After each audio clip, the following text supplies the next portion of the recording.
situer par rapport à Jacques Stéphane Alexis.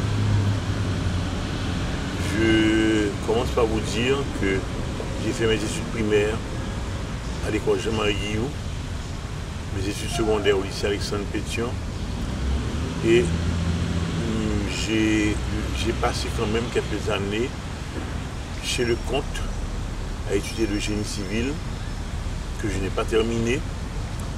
J'ai suivi aussi des cours de mathématiques appliquées aux sciences statistiques chez Dabas, qui à l'époque, cette faculté était à la rue Capois, là où se trouvait le siège du parti de Silvio Claude.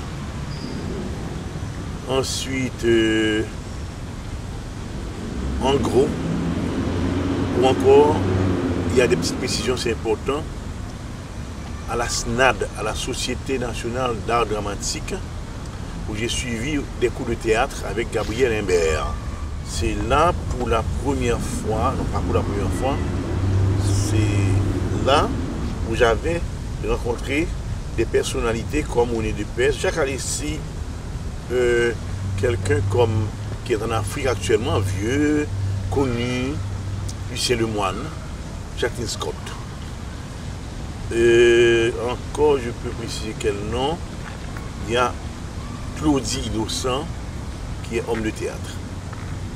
C'est dans ce contexte-là, je peux dire que nous autres jeunes, nous étions très, comment je peux dire, nous étions de grands lecteurs de Karl Marx, de Friedrich Engels, la dictature du valériste, où Duvalier, personnellement, avait les yeux grands ouverts sur la SNAD. Parce qu'on disait que c'était le lieu où se réunissaient les marxistes, où les marxistes venaient pour endoctriner les jeunes. Et nous étions très jeunes. Parce que entre Alexis et moi, il y a près d'une vingtaine d'années, avec des personnes à peu près une quinzaine d'années, je n'en sais rien. Pas bien. Bon. Ensuite, on y allait souvent. Mais entre-temps, ce qui est important à préciser pour vous, c'est que entre-temps, je militais dans une organisation syndicale. Je suis un syndicaliste. L'organisation syndicale, c'est l'Intersyndicale d'Haïti. Et l'Intersyndicale d'Haïti était à l'époque la plus grande organisation syndicale dans l'histoire d'Haïti, dans l'histoire du pays. Ça, c'est important. Et était dirigée par qui? L'Intersyndicale d'Haïti était dirigée par Ulrich Joly, qui était le responsable, le chef, le président, le secrétaire général de l'Intersyndicale d'Haïti. Et l'Intersyndicale d'Haïti regroupait toutes les organisations syndicales du pays, non seulement à Port-au-Prince, mais aussi dans les villes de province. Et l'Intersyndicale d'Haïti était ouvert aussi aux activités, aux coopératives paysannes. Donc c'était à peu près, pour bien situer ça, c'était un mouvement ouvrier, un mouvement syndicaliste, mais lié aussi au mouvement paysan. Remarquez que ici tout de suite, comme symbole, vous avez le marteau et la faucille, qui, comme vous le savez, le symbole du communisme, le marteau et la faucille. Et là encore, à l'Intersyndicale d'Haïti, on retrouvait des hommes de la gauche haïtienne, situés selon leur niveau de militance. Mais c'était la gauche haïtienne qu'on avait là, à l'Intersyndicale d'Haïti. Et moi, dans le cadre de l'Intersyndicale d'Haïti, je précise pour vous que je militais dans un syndicat, le syndicat de Mathéis. Mathéis, c'était un fabricateur de... Enfin, il fabriquait des mosaïques, et puis il y avait autre activité aussi. Il y avait autre activité aussi à part... et mon père, justement, travaillait chez Matisse avant même de connaître mon père. Donc c'est surtout là que mon père travaillait. Mon père travaillait chez Matisse. Et je sais qu'il trimait pour vivre, d'après ce que me racontait aussi ma maman, et d'après ce qu'il me racontait aussi quand j'étais petit garçon, que la vie qu'il ne menait pas une vie qui coulait douce. Il trimait. Et ceci est resté dans ma tête. Et quand je suis arrivé à l'intersyndicale d'Haïti, et qu'on me disait qu'il y a un syndicat, le syndicat des mathéistes, vite, j'ai dit ça à Gérard Perchal, que j'avais rencontré entre-temps, que ça m'intéresserait de militer dans cette organisation, dans le syndicat des mathéistes. Mon père est d'origine simple, est d'origine sociale modeste. Ma mère était une couturière et aussi travaillait dans le cadre de l'alphabétisation en Haïti. Et c'est ainsi que pendant que j'étais à l'intersyndicale d'Haïti, on avait rencontré, entre-temps, Gérard Perchal, Gérald Buisson. Voilà les deux premières grandes personnalités marxistes que nous avions rencontrées à l'époque. Gérard Perchal, Gérald Buisson. Qui savaient déjà que nous autres plus jeunes, des fois de quelques 4 ans, 5 ans, 3 ans, que nous autres, nous avions déjà mis sur pied à l'époque la Ligue de jeunesse progressiste d'Haïti. La Ligue de jeunesse progressiste d'Haïti, LJP. Et j'étais sinon le principal représentant de cette organisation. Et il y avait d'autres avec moi, quelqu'un par exemple comme Jean-Claude Cambron, comme Jean-Claude Canal, d'autres jeunes que vous connaissez aussi de nom, qui est un grand poète, qui est mort dernièrement à Paris, à Montréal, au Canada. Villard Denis était aussi membre de la LJP, d'Avertige, de son nom, d'Avertige, et qui était très jeune, hein, à l'époque, il avait 16 ans, 17 ans. Nous étions très jeunes. Et ainsi donc, Gérard Perchal et Gérald Buisson, de même que Alexis, étaient au courant de ce que nous faisions, nous autres, que nous étions déjà de jeunes militants. Et on est passé de la LJP, de la Ligue des jeunesses progressistes, à la LJCH,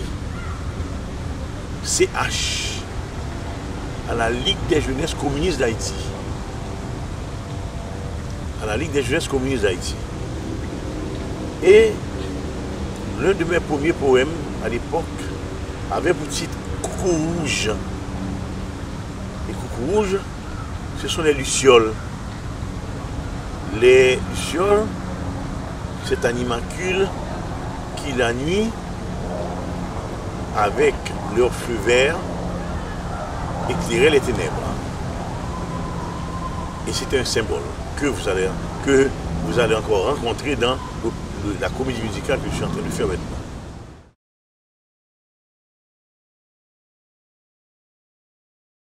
Pierre Charles et Brisson et Alexis voulaient à tout prix nous rencontrer. Parce que le Coucou rouge, comme je disais tout à l'heure, mon premier poème écrit en langue créole, quand je commençais justement à écrire des poèmes en créole. Et Coucou rouge était un des premiers, sinon peut-être le premier, qu'on récitait partout, et les jeunes toujours étaient vraiment... Ça c'était en quelle année? C'était, nous sommes peut-être vers fin 58-59 à peu près. Des fois je n'arrivais pas à trouver les vraies dates, et je dois le faire pour l'histoire. Voilà, c'est à cette époque-là qu'on avait rendez-vous avec ce monsieur plus âgé que nous de quelques années, Gérald Buisson. Et ainsi, on avait rendez-vous avec Gérald Buisson. Je crois, il y avait Winer Fort, il y avait Joseph René. On avait rendez-vous. Et quand on s'est rencontrés, Buisson nous disait qu'il allait avoir dans la main une bouteille de Coca-Cola. Ça faisait drôle. Une bouteille de Coca-Cola, parce que c'était de loin plus petit. Et nous autres, on va voir qu'il était en train de boire, n'est-ce pas, son Coca-Cola. Ok. On arrive. On a vu un monsieur avec une bouteille de Coca-Cola, mais on ne pouvait pas, nous ne pouvions pas à l'époque nous imaginer qu'il s'agissait de Gérald Buisson. Un homme de grande taille, et c'est pas sa grande taille, non. Un mulâtre de grande taille.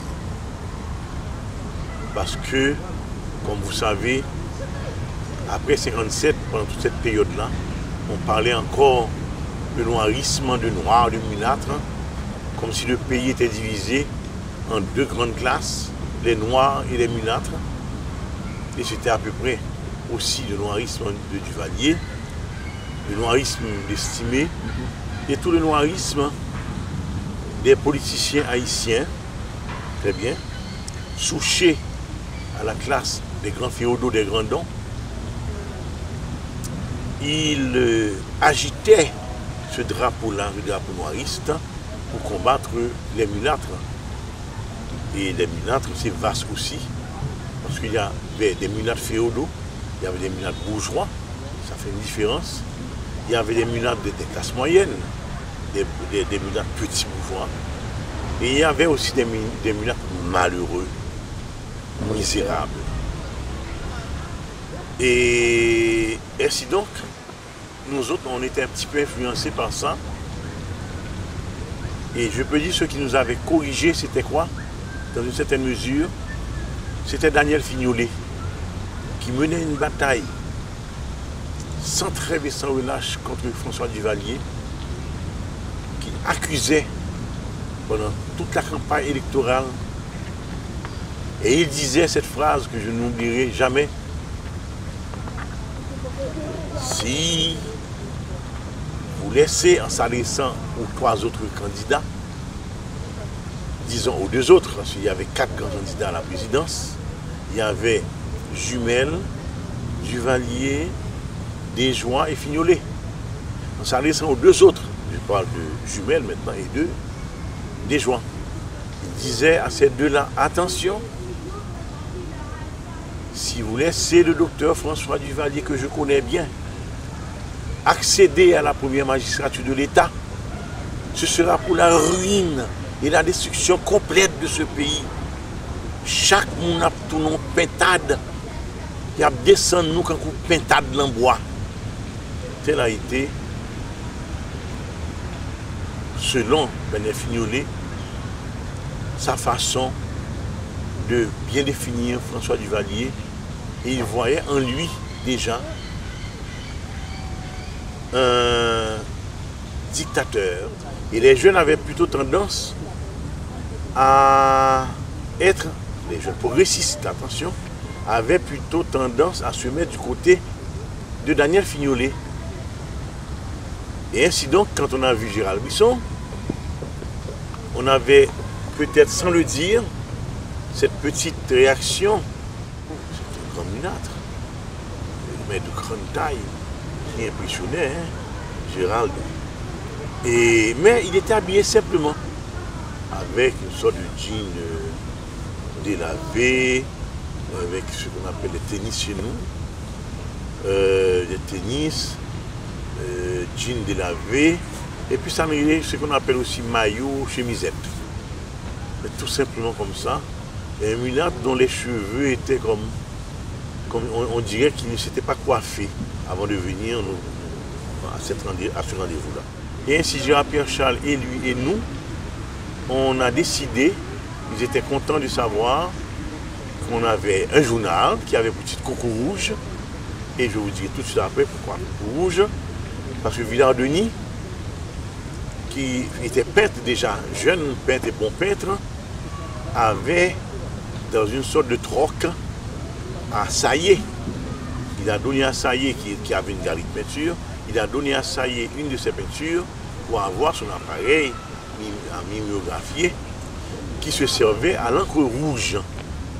Or, le journal paraissait à encre rouge. Très bien, on imprimait à l'époque en rouge. Ça tombait bien. On appelait le journal Coucou Rouge et on n'a qu'à voir le journal qui était tout rouge. Et nous, on fûmes des militants de la gauche. Le journal sortait régulièrement et on écrivait des articles pour critiquer le duvalérisme. Et ainsi donc, ce jour-là, on n'avait pas monté Jacques Alexis, mais Brisson et... comment ça s'appelle l'autre? Brisson. C'est magnifique. Hein. Brisson et Pierre Charles voulaient à tout prix qu'on rencontre Alexis. Mais il n'était pas là chez Gérard. C'était pour une prochaine fois. On s'était donné rendez-vous pour une prochaine fois.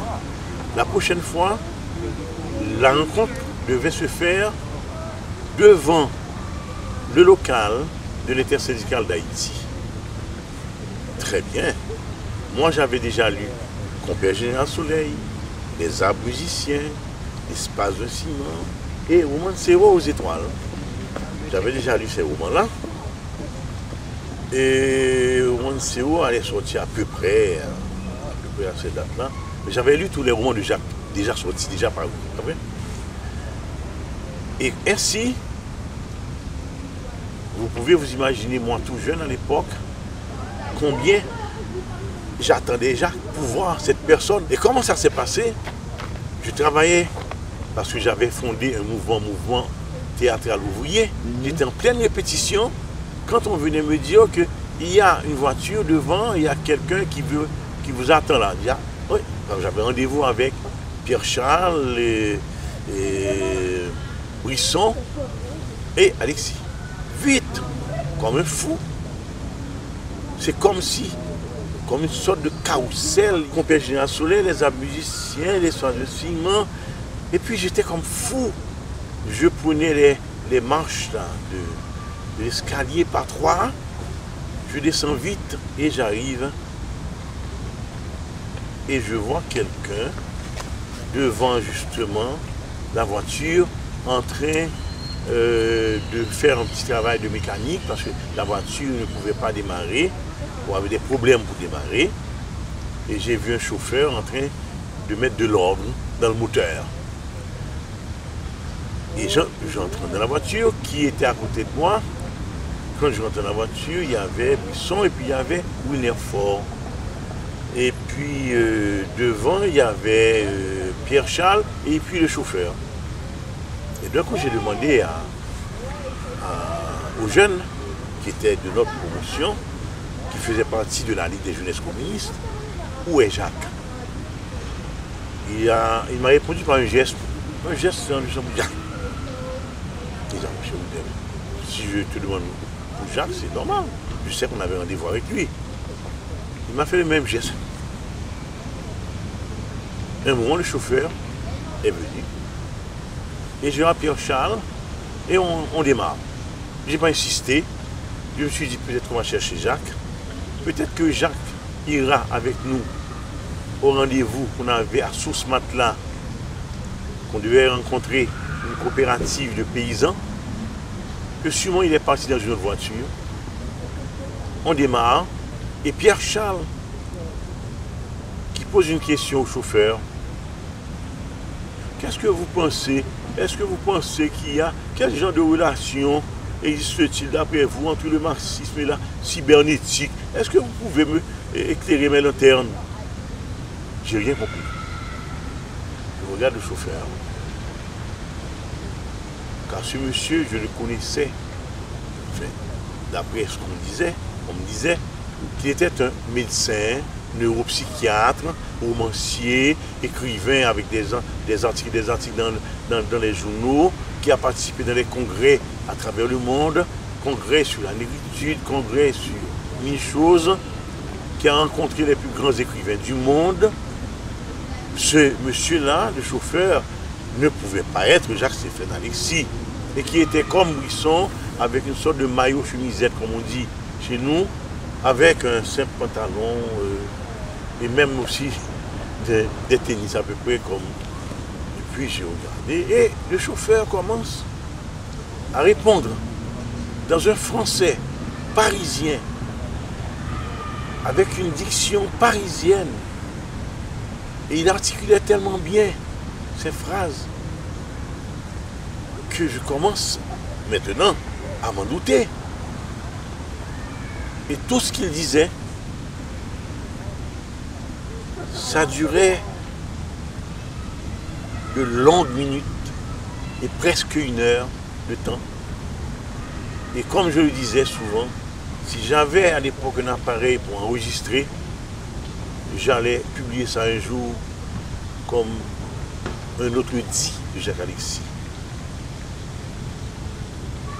Malheureusement, que j'écoutais, j'étais jeune, j'avais une bonne mémoire, et je me souviens encore de pas mal de choses qu'il disait, mais que je ne comprenais pas tout à fait. Et on arrive à ce matelas. Et là, on est parti pour ce matelas. Avant d'arriver à ce matelas, Gérald disait à Jacques, mon cher Jacques, je vais te dire quelque chose. Quand tu vas arriver à ce matelas, tu vas laisser ton français, hein, après toi, derrière toi, chez toi, mais tu ne vas pas parler de français comme ça avec des paysans de ce matelas. Parce que là, il semble que tu aimes bien parler français. Tu n'as même pas prononcé un mot de créole là, hein, pendant plus d'une heure de temps. Je t'écoutais, Jacques. Et je ne sais pas vraiment, Jacques, comment tu vas te débrouiller avec les paysans de la coopérative de ce matelas. On appelait la coopérative Lambo parce que c'était pour amasser de l'argent, avoir une caisse. Que quand les paysans ont des parents qui meurent, pour que ces paysans-là, au lieu d'aller prendre un coup de poignard, comme on dit, chez un grand propriétaire foncier, chez un grand don, ces paysans pouvaient donc faire des prêts. Mais il y a les flics de l'autre bord aussi, les gars, là, il y a les flics partout. C'est quoi ce truc de merde? Dans la caisse de la coopérative, on est bien. Donc c'était notre façon aussi de travailler dans la paysannerie et de nous rendre utiles à la paysannerie haïtienne à l'époque, comme vous savez, grugée par les grands dons. Ce qu'on appelle les grands dons chez nous à l'époque, c'était les grands propriétaires fonciers, les grands propriétaires terriens. Ainsi, Jacques a répondu comme ça, comme je vais vous dire, en créole. Les mouvés dans la coopérative là, dans qui n'ont pas créole moi. Quand j'arrive là-bas, vous allez vous-même mesurer, tu vois, je traduis mot à mot, la longueur de mon créole. Et vous serez tous surpris de m'entendre parler créole. Quand Jacques, entre parenthèses, il s'adressait déjà, je l'ai vu, s'adressant à des gens du peuple en français. Et il y a une petite marchande qui vendait, comme on dit chez nous, des surettes, des bonbons. Et Jacques toujours achetait des cigarettes de cette dame. Des cigarettes splendides à l'époque, sans bout filtré. Et Jacques, plusieurs fois j'étais avec Jacques, j'étais très proche de Jacques. Et il disait à la petite marchande devant le ex-théâtre, Madame, vous avez des paquets de cigarettes? On dit oui, Jacques, moi gagné.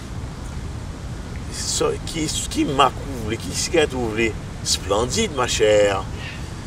Et puis, j'ai dit, donnez-moi 3 paquets. Et la marchande disait, non, 3 paquets. Non, docteur Jacques, nous ne pas voulu fumer en pile. Nous besoin en pile, docteur Jacques. Ou c'est bon bagaille. Pas bon seul petit paquet, ou seul poche cigarette. J'ai dit, eh bien chérie, la femme commande, j'obéis. Et Jacques a pris un paquet de cigarettes, mais il a laissé l'argent pour 3 paquets pour la dame. Jacques était très généreux, hein, comme personne. Et puis, ainsi donc, les années vont passer, Et Jacques va mourir. Il va mourir, assassiné. Et nous autres jeunes, nous sommes passés auprès de la dame, auprès de cette marchande de bonbons, pour justement lui annoncer que le docteur Jacques Stéphane Alexis a été arrêté et porté disparu. Très bien. Alors vous comprenez, vous allez comprendre tout de suite la réaction de cette dame du peuple là, qui a piqué une crise et qui commence à crier pour dire c'est pas possible dans ce pays. Monde de bien, les gens de bien, les gens qui ont des idées, les gens qui apportent la lumière, les gens qui respectent les autres, finissent toujours comme ça. Et regardez comment Jacques a terminé sa vie. Et cette dame a pleuré. Et on essayait de calmer la dame. Et j'avais aussi chez moi, peut-être que cette dame est au Canada, petite dame qui travaille chez nous. Quand je lui ai annoncé la nouvelle, elle a aussi piqué une crise. Car quand Jacques venait à la maison, Jacques toujours t'a quitté la petite bonne de chez moi. Anne-Marie, il est ici au Canada, mais aux États-Unis, toujours, il disait Anne-Marie, go dada. Anne-Marie, go. Et toujours Anne-Marie disait, mais Jacques, vous êtes sérieux. Nous, c'est gros docteur Jacques, il faut dire vieille parole. Et Jacques disait, mais oui, Anne-Marie, go dada, allons dada, papa. Anne-Marie, go dada. Alors, ainsi, c'était un monsieur qui était très sympathique aux yeux des gens du peuple. Il était très bien vu et respectueux, hein, en même temps avec les femmes. Très respectueux. Voilà, donc c'est pour vous dire, c'est ainsi que j'ai vu Jacques dans la coopérative et il parlait d'or. Il parlait, puisque je dis d'or, je veux dire qu'il parlait de diamant. Il parlait avec un créole, mais le bon créole du peuple, pour parler de la Deuxième Guerre mondiale, pour parler du fascisme, pour parler du nazisme, pour parler de la dictature du Duvalier, avec un courage et une conviction. Et les paysans étaient comme, c'est comme si nous autres, nous n'existions pas pour Jacques Stéphane Alexis. Et excusez-moi, c'est comme si nous autres, nous n'existions pas pour les paysans. On a parlé aussi. Mais personne n'avait vraiment retenu l'attention des paysans de cette coopérative que Jacques Stéphane Alexis. Et l'un des chefs de la coopérative, si ce n'était pas le premier chef, il s'appelait David Lenné. Et ainsi donc, après, on avait fondé déjà le PEP avec nous autres comme section jeunesse du PEP, nous autres de la Ligue des jeunesses communistes, et avec les autres aînés, disons Pierre-Charles, Alexis, Buisson, et nous fûmes aussi membres du comité central, quelques-uns d'entre nous. Il y avait d'autres encore, dont les noms n'arrivent pas tout de suite. Et puis on avait mis sur pied le PEP, le Parti d'entente populaire. Mais il existait le PPLN qui se réclamait aussi du marxisme. Et déjà, dès le début. Et dans cette organisation, il y avait René Lepeste. Il y avait Jean-Jacques Dessalines-Amboise. Il y avait Roger Gaillard. Il y avait Marc Chancy.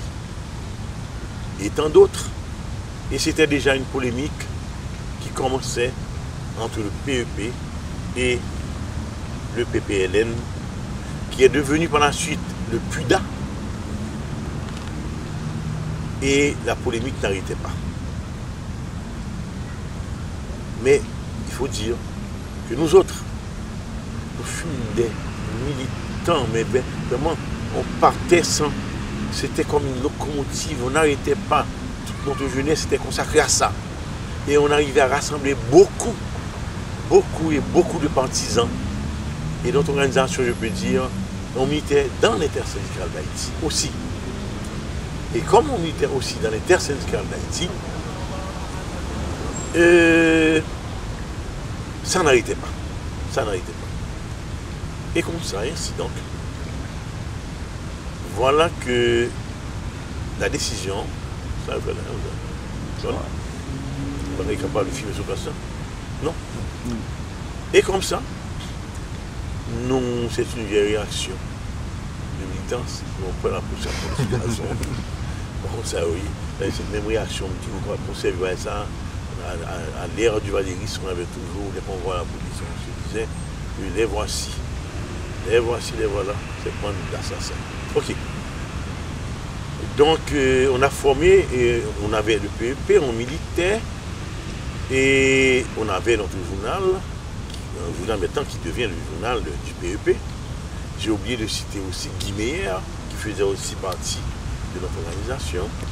Le titre du journal officiel? Le titre, c'était tout de suite quelques secondes du PEP. La voix du peuple. La voix du peuple. La voix du peuple.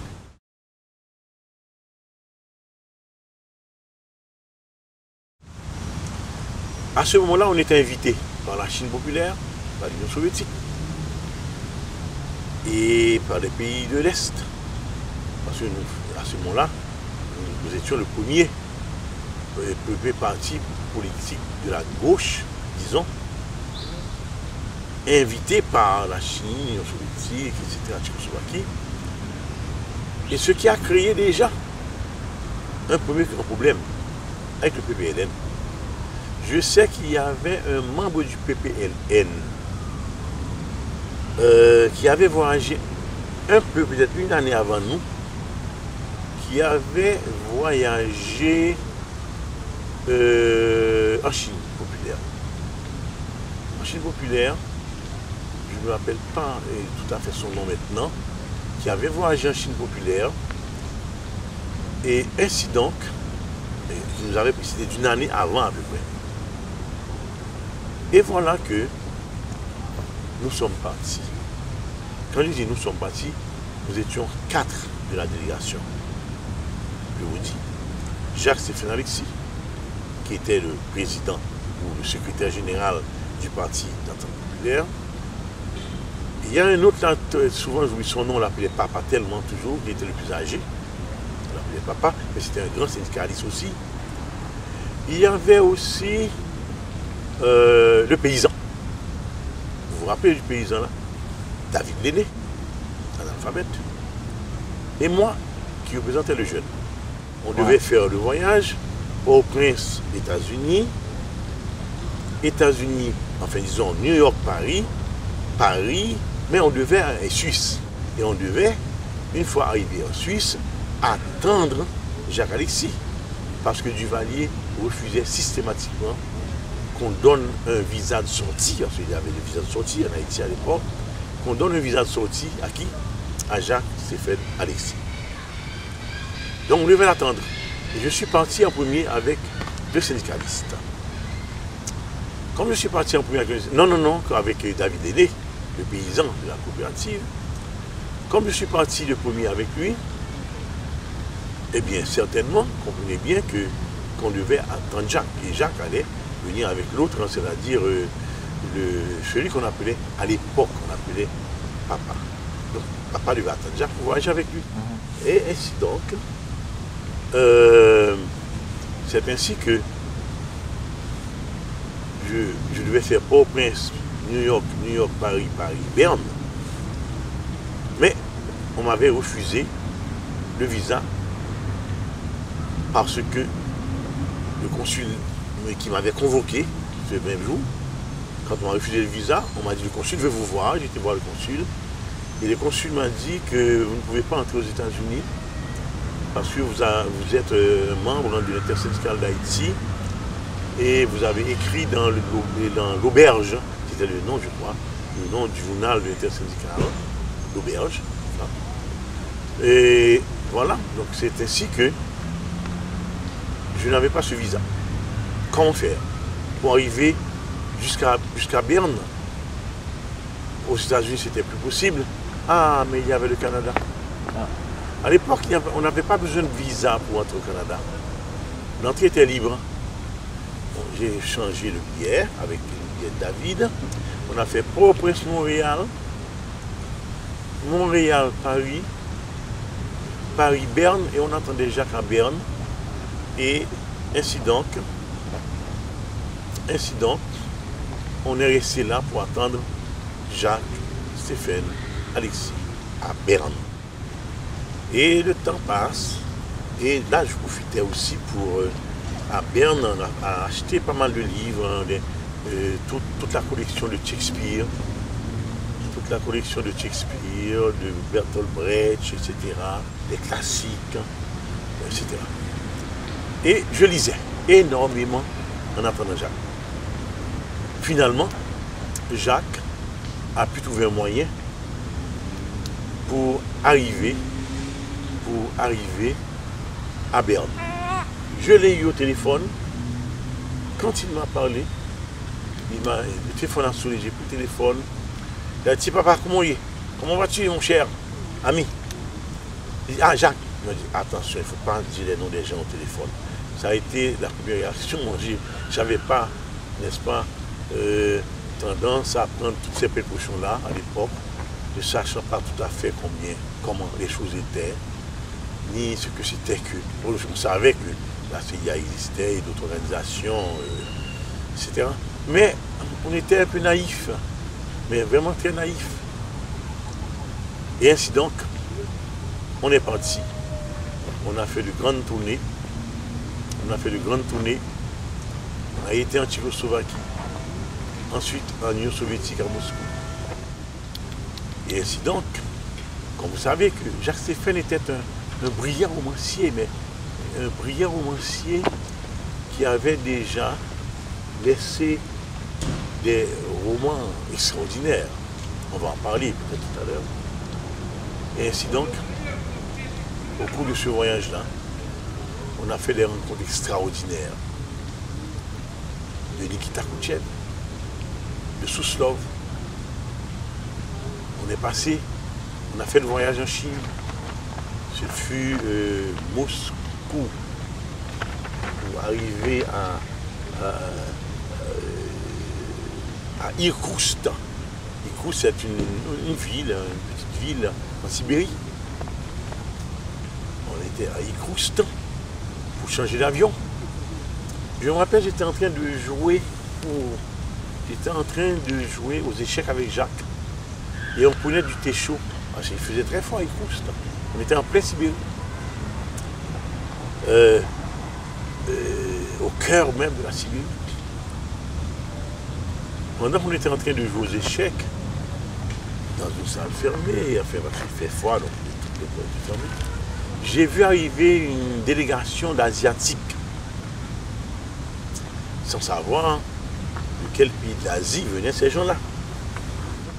J'ai dit un moment à Jacques, parce que moi-même j'avais une photo de Ho Chi Minh sous la vitre de mon petit bureau de jeune que j'étais. Et je lisais beaucoup. J'avais une de ces photos que j'avais découpée dans un journal, c'était Paris Match à l'époque. Il y avait beaucoup de photos d'artistes, etc. J'ai découpé cette photo que j'ai placée sous la vitre. Donc ça veut dire que quand je lisais, quand j'écrivais, j'avais toujours cette photo sous les yeux. Et à un moment, j'ai dit, Jacques, ça c'est Ho Chi Minh. Il m'a dit, non mon cher, tu auras le temps de rencontrer les grandes personnalités de la gauche mondiale. Tu es trop pressé. J'ai insisté. Et comme vous savez, les Vietnamiens parlent français. Et j'ai dit, mais Jacques, on va faire un pari. Mais tu es jeune, hein, tu fais un pari. Qu'est-ce que ça veut dire? C'est Ho Chi Minh. Il m'a dit non, c'est pas Ho Chi Minh. J'ai dit oui, c'est Ho Chi Minh. Il m'a dit non, c'est pas Ho Chi Minh. Il y a quelqu'un de la délégation qui avance vers nous et qui dit oui, c'est bien le camarade Ho Chi Minh. Jacques, qui était très Shelbert, je dis ce mot entre guillemets, et je fais une différence entre Shelbert et pédant. Le Shelbert, c'est un mot qui convient bien à Jacques, mais ce n'était pas un pédant. Le Shelbert, c'est quelqu'un qui sait beaucoup de choses, mais qui aime bien étaler sa connaissance. Mais ce qu'il dit faisait partie de tout son background culturel et intellectuel. Et Jacques Shelbert, il prend un ton, il se lève et il avance vers Ho Chi Minh. dans ce camarade Ho Chi Minh. C'est vraiment pour nous un grand bonheur de vous rencontrer. Oh là là, mais le jeune là, mon jeune Rassoul, vous reconnaissez tout de suite. Et Jacques, c'était un monsieur capable de vous parler pendant des heures sur la littérature, sur la philosophie, sur les arts en général, et même sur la tannerie, par exemple, pendant des heures, hein, sur la production de café en Haïti, sûr et sûr. Mais il était abondant.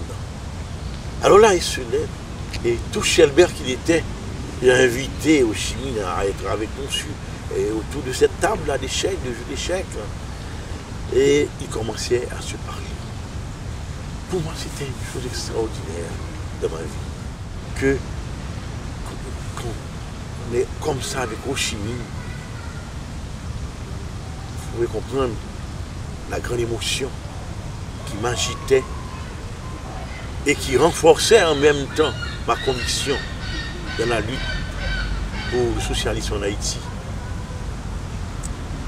C'était comme si une bonne dose de multivitamine, hein, que je prenais d'un seul coup. Et je me sentais lié encore plus fortement au marxisme et à la lutte pour changer ce pays.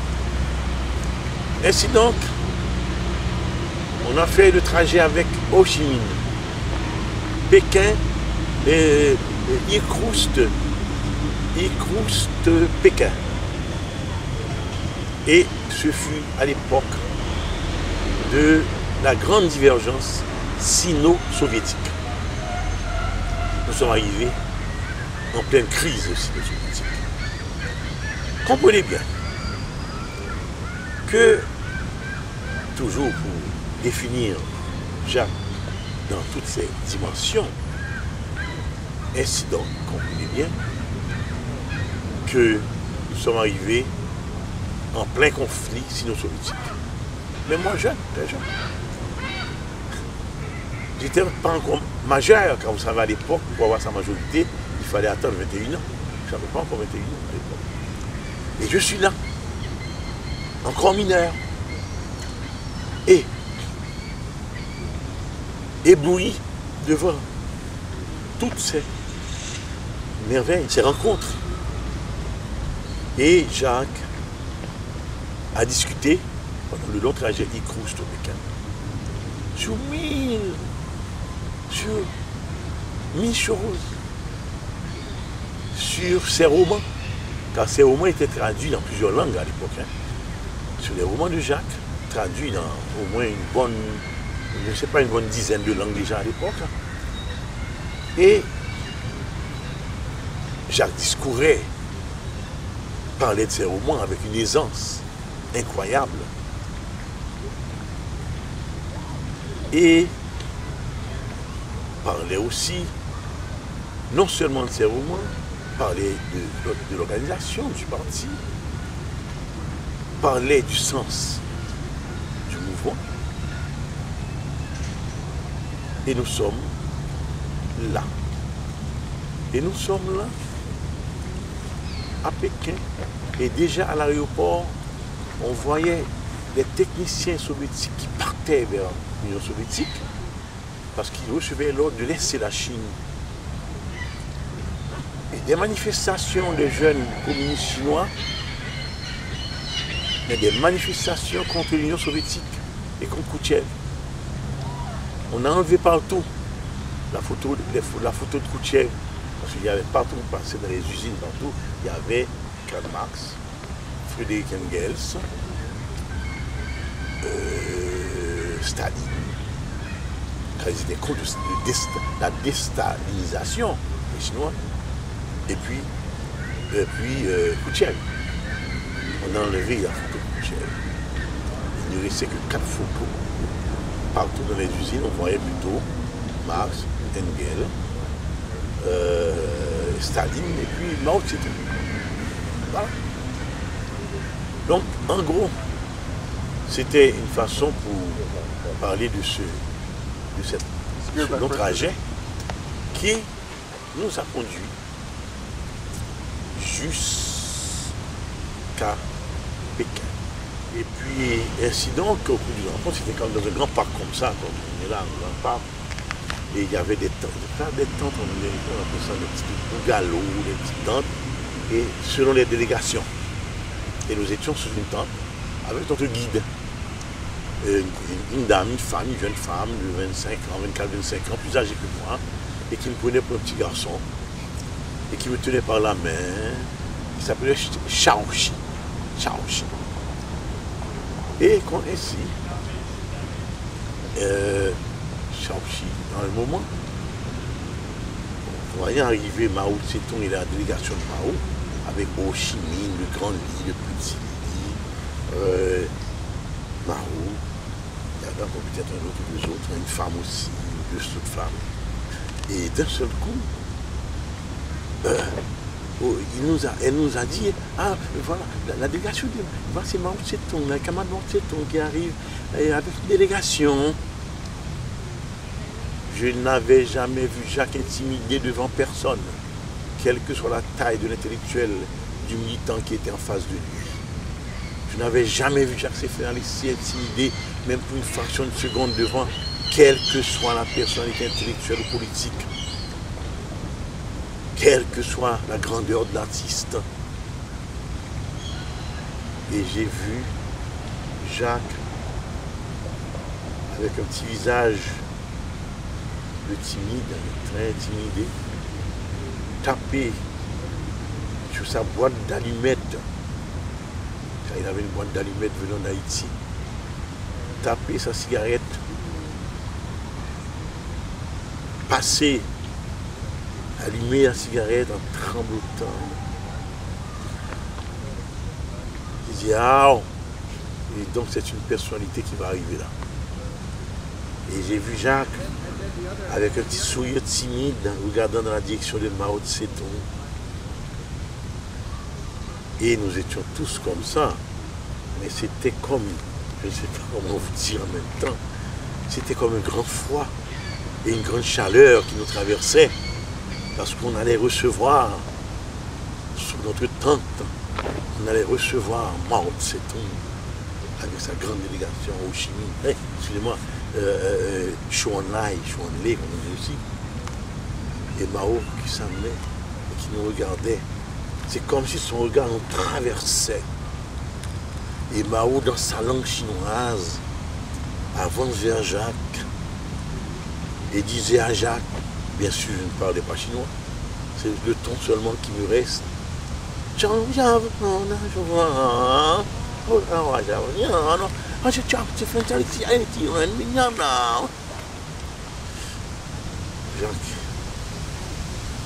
regardait, pressait la main à Mao. Et Mao essayait, on nous traduisait, la dame là, notre guide, notre guide là, nous traduisait tout. Et Jacques, tout simplement, il nous disait que c'était pour lui un moment qui doit passer un moment agréable, un bon moment révolutionnaire avec nous, Mao, avec une telle délégation. Il commençait à identifier les gens, il dit ça c'est Jacques, c'est Ferraïs. Il a dit oui, c'est bien moi. Je traduisais. Et j'ai dit, ça c'est une personnalité, si Jacques est dans cet état-là. Et il disait, ça c'est le paysan. Et il tombait juste, c'était le paysan. N'oubliez pas ce grand militant de canton, militait dans la paysannerie chinoise. Et il connaissait le paysan, il sentait le paysan, même quand il ne s'agissait pas de paysan chez lui. Très bien. Et il passait sa main là, les cheveux de ce paysan, David Lenné.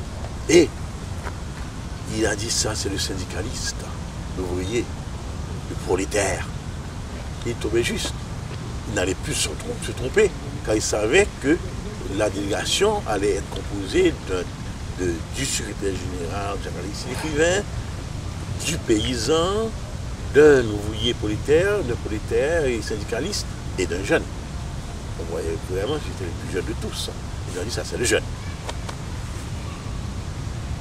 Et une conversation a commencé et une longue discussion autour du conflit sino-soviétique. Et c'est Jacques qui finalement a proposé à Mao de rencontrer le camarade Khrouchtchev pour finir avec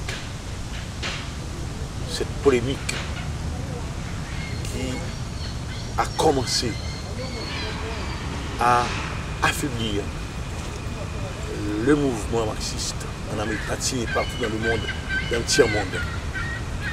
Que ça ne va pas faire du bien à notre militance. Dans une nuit, il avait écrit un très long rapport qu'il a remis à Mao. Et je crois que ça a joué un grand rôle. Il avait remis un grand rapport aussi à Khrouchtchev, une fois de retour en Union soviétique, et ce qui avait donné lieu à la rencontre des Cléens, un parti frère dont on fume le 81e. On a reconnu notre parti comme un parti marxiste.